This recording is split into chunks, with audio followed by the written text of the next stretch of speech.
Alright guys, this is part 2 of the uh, military equipment, or no, sorry, the state military equipment thing. We'll go through video, what you need, to be, to legally, to be up to code of regulations in your local state militia, and the equipment that I have, what I recommend, what you're supposed to have, what I think you should get, and stuff like that. This is part 2 of that video. Um, this equipment doesn't necessarily only have to be used for the line of like something. This equipment is only used for state militia business. That's it. I have a separate thing of equipment that's used for survival and doomsday prepping. Well, that's good and all, but you have twice as much equipment. If you take the equipment you're currently using in the state militia, or you are going to be using in your local state militia unit, and you also use that for survival, well, then go ahead. Well, it's like, well, I have enough food to sustain my life for 72 hours.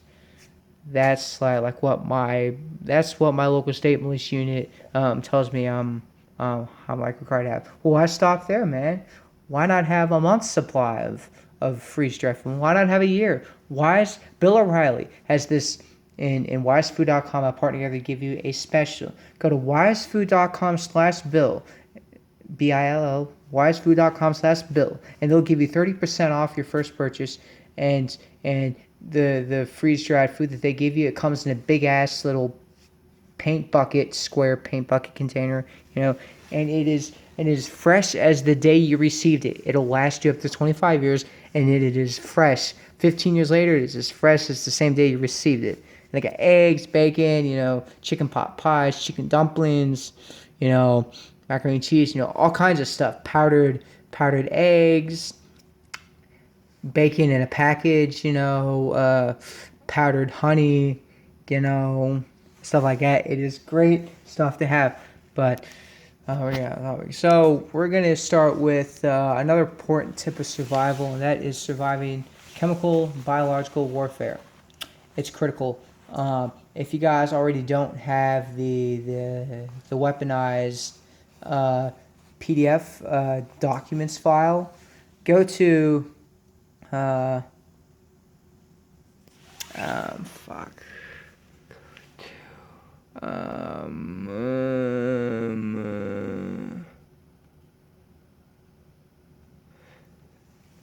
Go to this website, these two websites. Either go to 31STFF headquarters, all lowercase, -csm.weebly.com slash, sorry, .weebly.com, and that's it. So the website is 31STFF 8. No, sorry. The website is 31STFF headquarters -csm.weebly.com. Click on more and go down to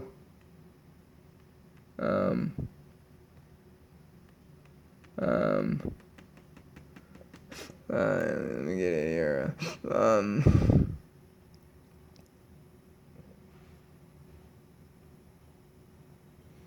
It's called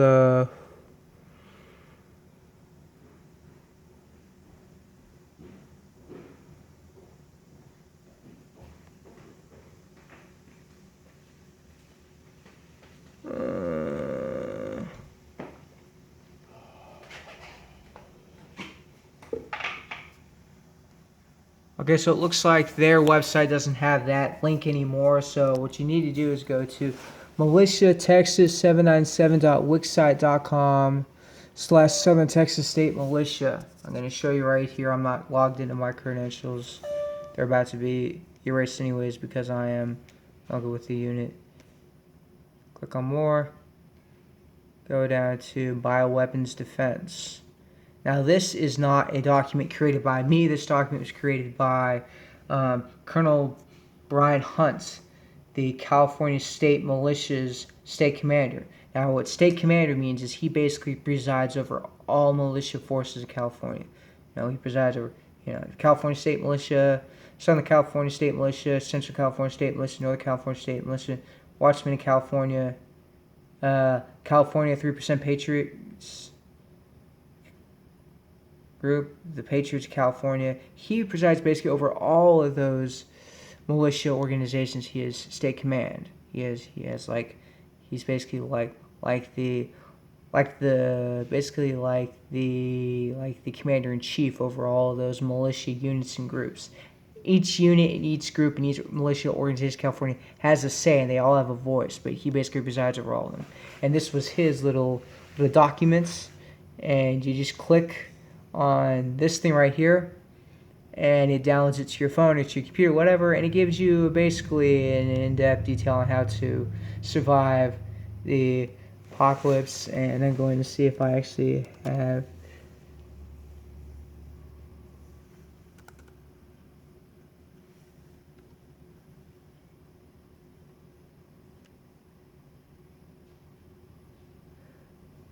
I'm not going to waste my time trying to find it on my computer, so I don't have it, and I can't find it on my computer. Basically, you click on that, and this another thing that it mentions. I'm going to say this: the weaponized version of Ebola. There is no cure for it. It's a little bit deadly. Somebody walks in a room and they're infected with the weaponized version of Ebola, or somebody comes in with advice and it has weaponized version of Ebola. There's no cure for that. So we're going to go on to another part of chemical warfare, safety, and survival, and that's gas masks. This one right here is a German modern-day N65 gas mask, and I'll actually show you. So this isn't complete. The other complete part to it is this.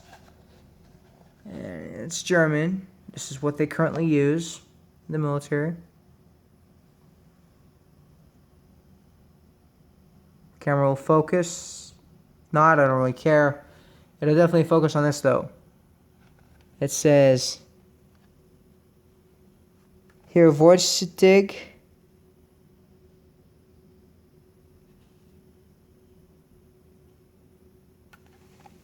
Hier Vorsichtig ausschneiden. Cooper ich avec précaution / qui tagliare prudentemente.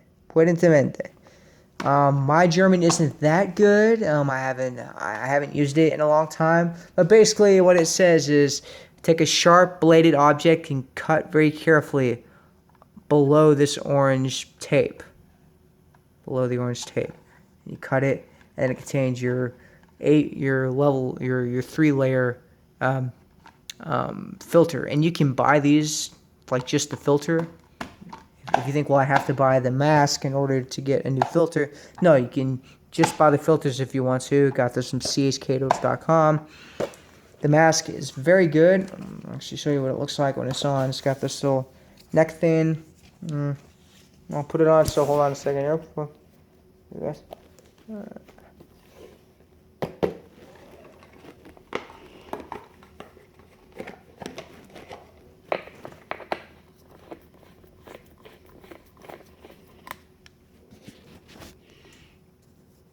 So this is what it looks like.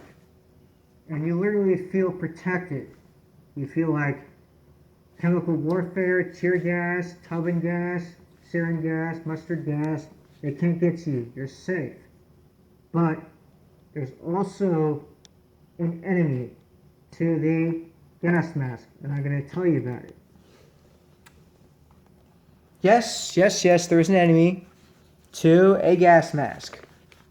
This isn't just for men, because, like people will say, like when people say only women have periods and men can't have periods, and the liberals are wrong. There was a guy in India who had severe stomach cramps and severe pain and had blood in his urine. And they thought he had an appendicitis. It turns out he was born with male genitalia on the outside. He's got a penis and testicles, but on the inside of his body, he's got a fully functional cervix, uterus, vagina, and womb. And he was experiencing periods and cramps. Or like a lactation can only happen in women. No, it actually has happened in rare cases in men, where there have been 1 out of every 10 women in the world have what's called hermaphroditism. That could mean they have both a a a a a snatch and a dick, or they could have parts of both, or complete both. And the dangers about that is your ovaries. I'm not going to get into the details, but what I know is your ovaries not only provide you the estrogen, they provide you the testosterone, and you need them to go through some type of puberty. But if you leave them in for too long, you get a rare type of cancer that aggressively attacks your body, and you die within a few months. But so this video is a lot like this. This applies to men mostly, but it also applies to some women. Shaving is key. You see that I have this scruff, I got this scruff going. That is the biggest enemy of your gas mask. You look at firefighters, people in the military, even some women in the fire departments, or even some women in the military, CDC, they always shave some women have to shave their face because some women get facial hair. I'm actually, where I currently work in my job site, there's an older lady that has a hormonal imbalance disorder, and she has an actual mustache. She has a mustache like here, a full-on mustache here, and then she's got a big old patch of facial hair that goes from here all the way down to her neck, and then she's got some here and a big chunk here. So she's currently always having to shave. Another lady who lives at the job site that I work at, which is an RV park, she gets a 5 o'clock shadow. It's just, she has this disorder with hormones as well, and she gets a 5 o'clock shadow. So some women get peach fuzz or 5 o'clock shadow, and they have to shave. And a lot of these people that live at this RV park, they don't have the money to get laser hair removal treatment on their face. If they could, they'd go in there and say, use the laser to zap away all the hair from my face so I don't grow a beard or a mustache. But that is the biggest enemy of your gas mask. Because while you think, oh gosh, look at me, I'm protected, nothing's going to come and get me, the gas will go, and I'll just flip this around like this. Y'all can see a little better.